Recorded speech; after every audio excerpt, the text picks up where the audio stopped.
आपके साथ ऋतु जायसवाल इतने समय से, कभी उन्होंने बताया कि राजद में रहकर वो परेशानी झेल रही हैं या मजबूरी में रह रही हैं? वो अपनी क्षेत्र में मुखिया रही हैं, बेस्ट मुखिया का अवार्ड ऐसे नहीं मिल जाता किसी को। इतना उनका डेडिकेशन है कि उन्होंने टैटू भी अपने क्षेत्र का लिखवा लिया, सिंहवासिनी उनके हाथ पे लिखा हुआ है। हाँ। उनको अपने क्षेत्र से इतना प्यार है कि टैटू बनवा रहे लोग, अपने पति का, प्रेमी का, पता नहीं किसका किसका, माता पिता का नाम लिखवाते, उन्होंने अपने क्षेत्र का नाम लिखवाया है। टिकट को लेकर नहीं, सम्मान को लेकर वहां से वो निकली। बिल्कुल, ये तो वही है ना कि आप जिस क्षेत्र में हो, जहाँ पे आपने काम किया है, जहाँ पे आप लोगों के दिल में बसे हो, वहाँ का टिकट नहीं दे के आपको कहीं और का टिकट दिया जा रहा है, जबकि उनको वही अपने क्षेत्र का चाहिए था। ये अपमान नहीं तो और क्या है। रही बात आरजेडी में तेजस्वी जी की, तो उनके पिताजी श्री लालू यादव जी की जान को बचाने वाली उनकी बहन रोहिणी आचार्य है।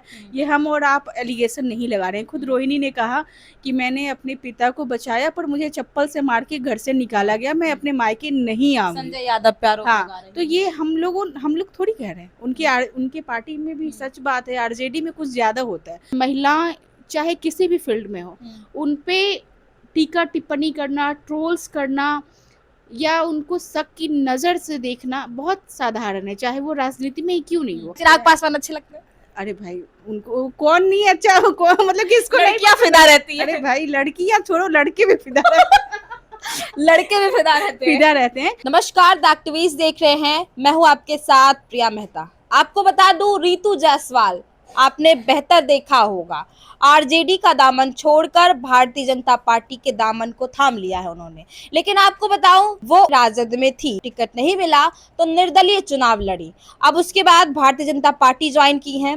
कई ऐसे तमाम बातें सामने निकल कर आ रही हैं। विपक्ष के नेता तेजस्वी यादव को कलाई में हाथों में राखी बांधे थे उन्होंने। आखिर ऐसा क्या हुआ? पूरी जानकारी लेने के लिए हमारे साथ नेहा सिंह राठौर है, उनके बेहद करीबी हैं, लगभग 10 सालों से उनको जान रही हैं। काफी मुलाकात हुई, काफी बातचीत भी उनसे हुई है, बेहतर उनको जानती हैं। तो उन्हीं से सीधे बातचीत करेंगे। मैम, सबसे पहले बहुत बहुत स्वागत।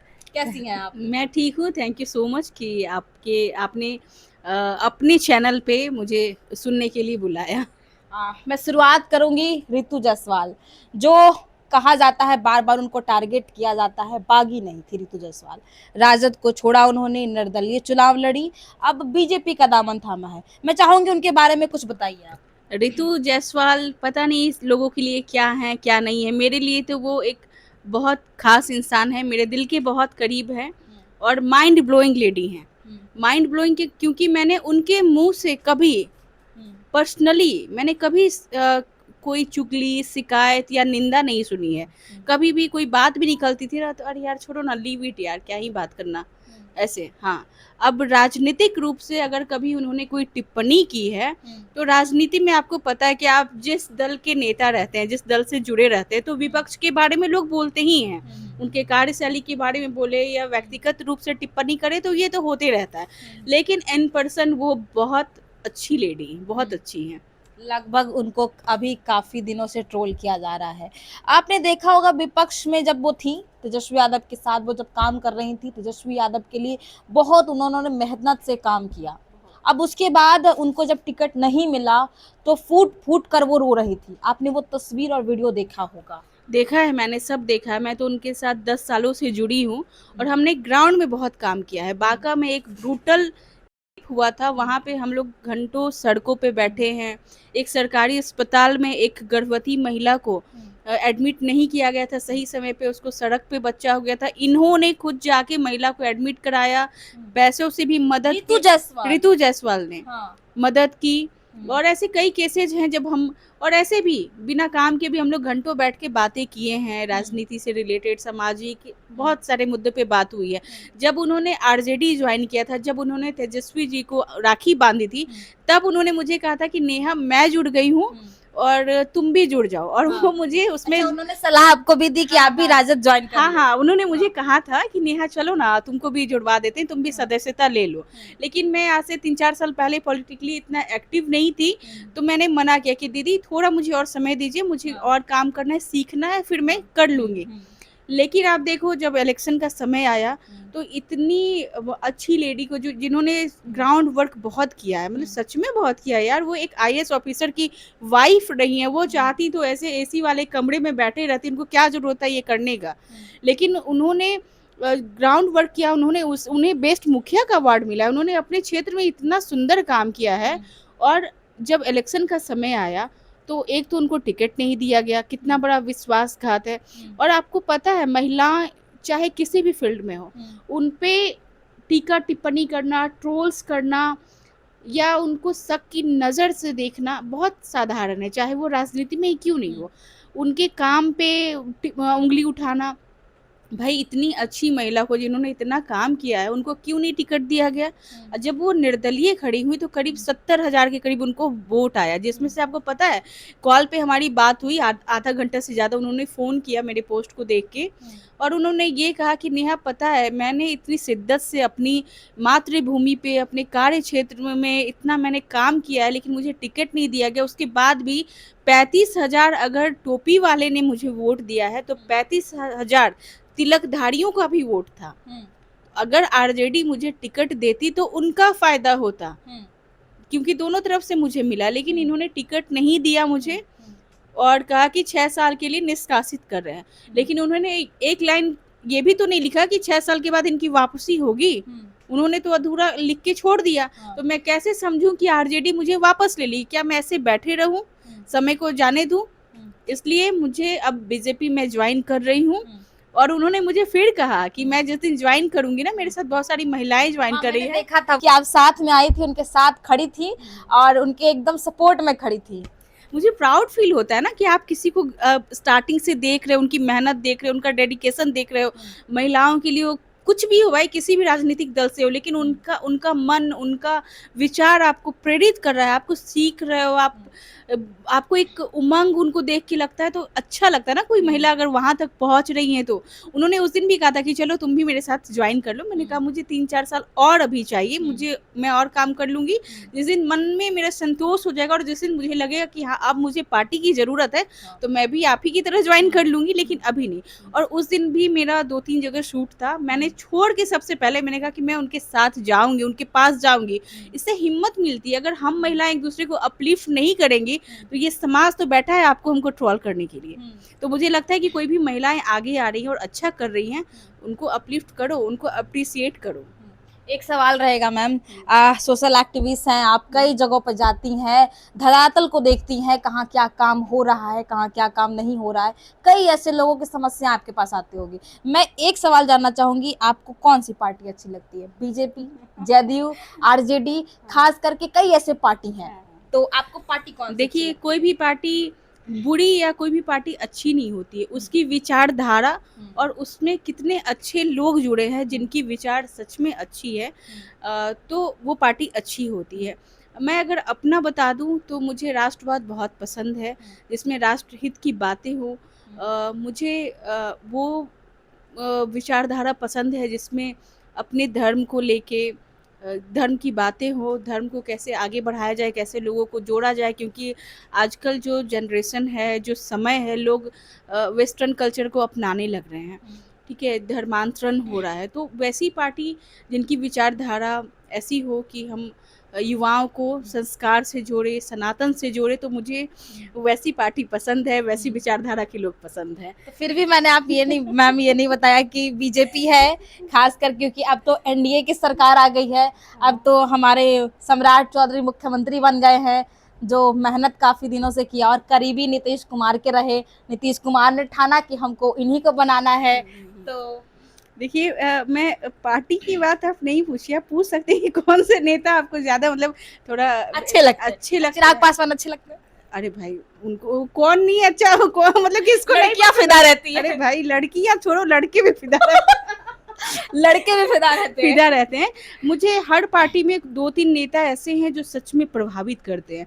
जैसे कि मैं अगर एक मिनिस्टर हैं, मतलब पूर्व मिनिस्टर हैं अश्विनी चौबे जी, रिसेंटली मेरी मुलाकात उनसे हुई। मुझे लगता है कि उन्होंने बहुत काम किया, जेपी मोमेंट से लेके, या वो एक होता है ना प्रगाढ़ विद्वान, उन्हें नॉलेज है, वो ऐसा नहीं कि कुछ भी बोलते हैं, वो पढ़े लिखे हैं। तो मुझे लगता है कि उनको राज्यपाल बनाना चाहिए एक बार। हाँ। हाँ, उनको एक बार राज्यपाल बनने का मौका देना चाहिए, वो बहुत अच्छा करेंगे। उनकी विचार इतनी अच्छी है, वो युवाओं को बहुत आगे बढ़ाने के लिए तत्पर रहते हैं, समय देते हैं। उनसे कोई मिलने अगर जाए, मैंने तो देखा है मेरे ऑफ़िस में 4 घंटे उन्होंने बिताए, हमारा एसी नहीं था।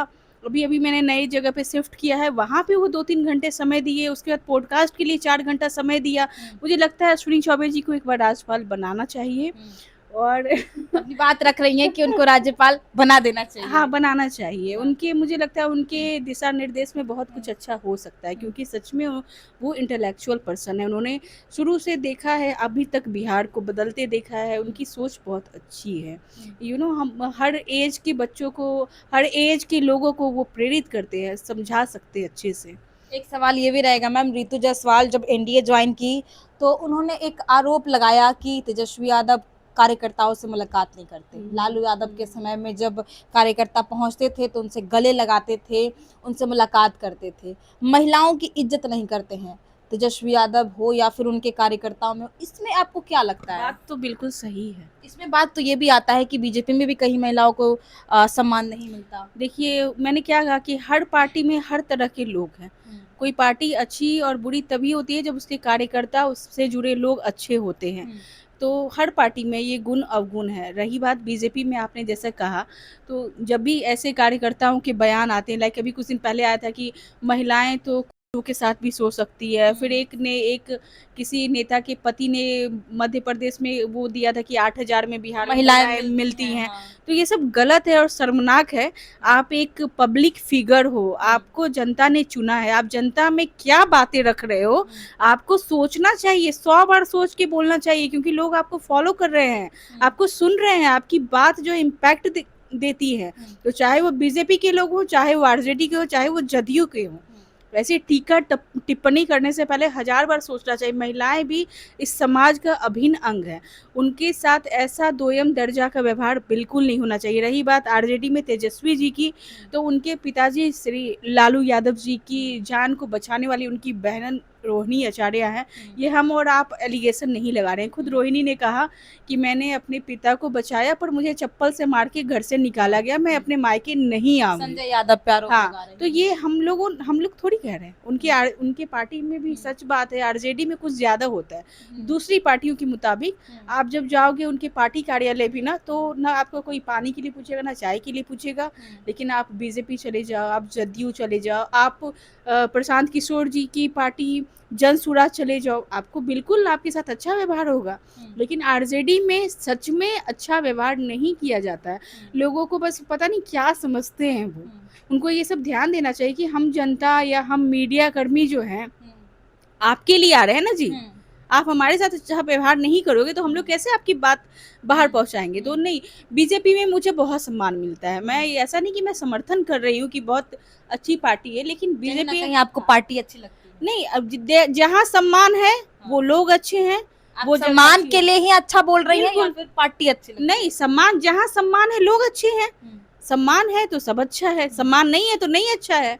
नहीं सम्मान मिलेगा तो मैं बिल्कुल बोलूंगी कि नहीं, यहाँ सम्मान नहीं मिला। लेकिन आप भी मीडिया से हैं, आप कभी जाओ, अगर मैं तो जन सुराज के लिए भी बोल रही हूँ ना, मैंने कहा कि सिर्फ बीजेपी, जदयू भी आप जाओ तो आपको बैठाया जाएगा, आपकी बातें सुनी जाएगी, आपका कि ये क्या बोलने आई है, क्या बताने आई, बिल्कुल सुना जाता है।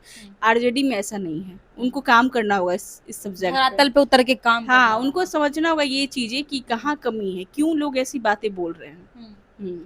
मतलब आप ये कहना चाह रही हैं कि राजद में काम करने की जरूरत है। एक सवाल रहेगा कि आपके साथ ऋतु जायसवाल इतने समय से, कभी उन्होंने बताया कि राजद में रहकर वो परेशानी झेल रही हैं या मजबूरी में रह रही हैं, या फिर कुछ ऐसी पर्सनल बातें उन्होंने नहीं, मजबूरी में तो नहीं बोला उन्होंने। और उन्होंने जिस समय ज्वाइन किया था, मुझे लगता है कि 2023 में स्टार्टिंग उन्होंने ज्वाइन किया था, ठीक है।